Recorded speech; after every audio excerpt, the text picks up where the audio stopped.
Bonjour. Alors je vais parler d'un sujet qu'on n'a pas trop l'habitude d'entendre. C'est de parler de Dieu, donc la réalité qui fonde le monde, pour savoir si c'était plutôt un homme ou une femme. Alors, je vous apprends rien que traditionnellement dans le christianisme, on entend notre Père, c'est-à-dire que Dieu est un homme. Alors que dans les religions qui entouraient le judaïsme, c'était souvent une femme, en particulier Astarté, ou même dans les religions sumériennes, la grande déesse. Et en fait, quel sens ça peut avoir et quel impact ça peut avoir sur notre vie spirituelle. Alors, ce qui est important de comprendre, c'est que les deux images d'un dieu homme ou d'un dieu femme, enfin d'une déesse, d'un dieu ou d'une déesse, comme fondateur de la réalité, ont des couleurs différentes que j'analyserai dans la vidéo suivante, je pense. Historiquement, il ne faudrait pas croire que l'Israël ancien, dont nous avons ce qu'on appelle l'Ancien Testament, le Premier Testament, dans une autre traduction, il ne faudrait pas croire qu'il est uniquement masculin. Alors on sait, et ça se voit dans les textes, dans les psaumes, etc., que le Yahvé en question, c'est en fait la filiation imaginaire, enfin de l'imaginaire, c'est un dieu de l'orage. Hein.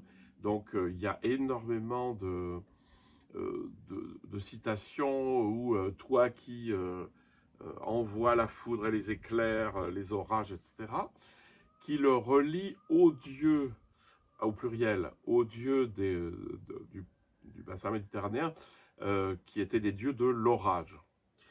Ça serait un peu simple de réduire Dieu à ça, le Dieu de l'Ancien Testament et du Nouveau, parce qu'on trouve des citations, en particulier chez Ésaïe, un peu chez Ézéchiel, de la dimension féminine de Dieu. Par exemple, Dieu dit euh, par son prophète, oui, je vous prendrai sur mes genoux, je vous caresserai, je vous allaiterai.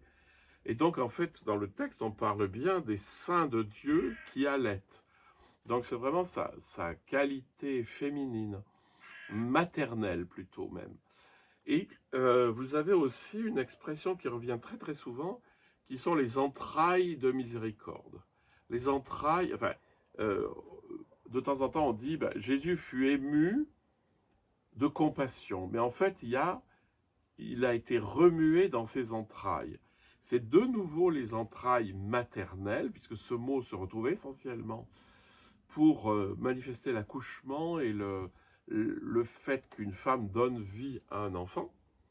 Et en fait, quand vous entendez les entrailles de miséricorde, derrière, il s'agit de l'utérus, c'est-à-dire de du lieu de l'engendrement dans la femme, qui est aussi le lieu de l'amour maternel.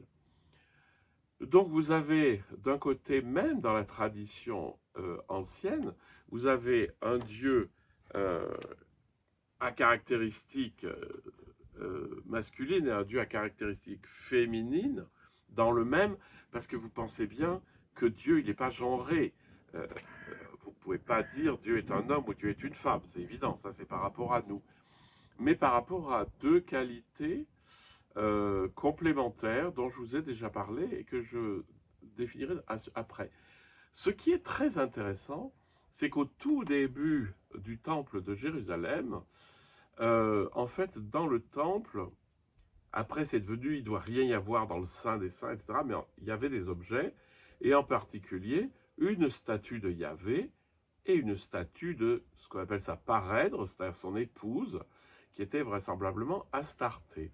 Donc dans le premier temple, au début du premier temple, il y avait deux figures. Il y avait la figure masculine, dieu de l'orage, et la figure féminine, plutôt déesse de la fertilité, sous les traits vraisemblablement d'Astarté.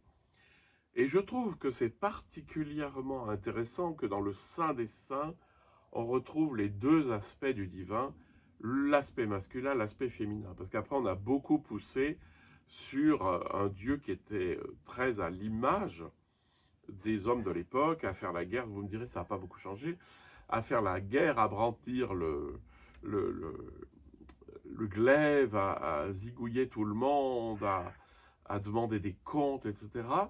Et c'est pas aussi primitif que ça.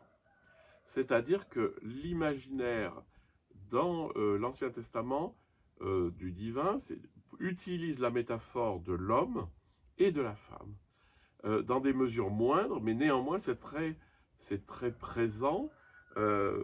Tout ce qui est de l'ordre de la douceur de Dieu, de la tendresse de Dieu, de sa miséricorde, etc. Tout ça, c'est des caractéristiques qui nous ramènent à sa nature maternelle, maternante. Alors que l'autre aspect, c'est l'aspect combatif, qui combat les ennemis, alors évidemment au niveau symbolique. Et voilà, et donc je trouve très intéressant en fait de joindre les deux bouts, parce que un Dieu purement masculin, ça a créé beaucoup de problèmes. Et quand vous voyez dans l'iconographie Dieu représenté sur un nuage avec une couronne et une grande barbe, on est quand même à des années-lumière de la réalité de ce que le divin est, c'est-à-dire la source de tout, que vous pouvez voir en tout, comme dit Maître Eckhart, tant que tu n'as pas vu Dieu en toutes choses, tu ne l'as pas vu. Dans la vidéo suivante, je vous parlerai de la symbolique de ces deux facettes de la divinité.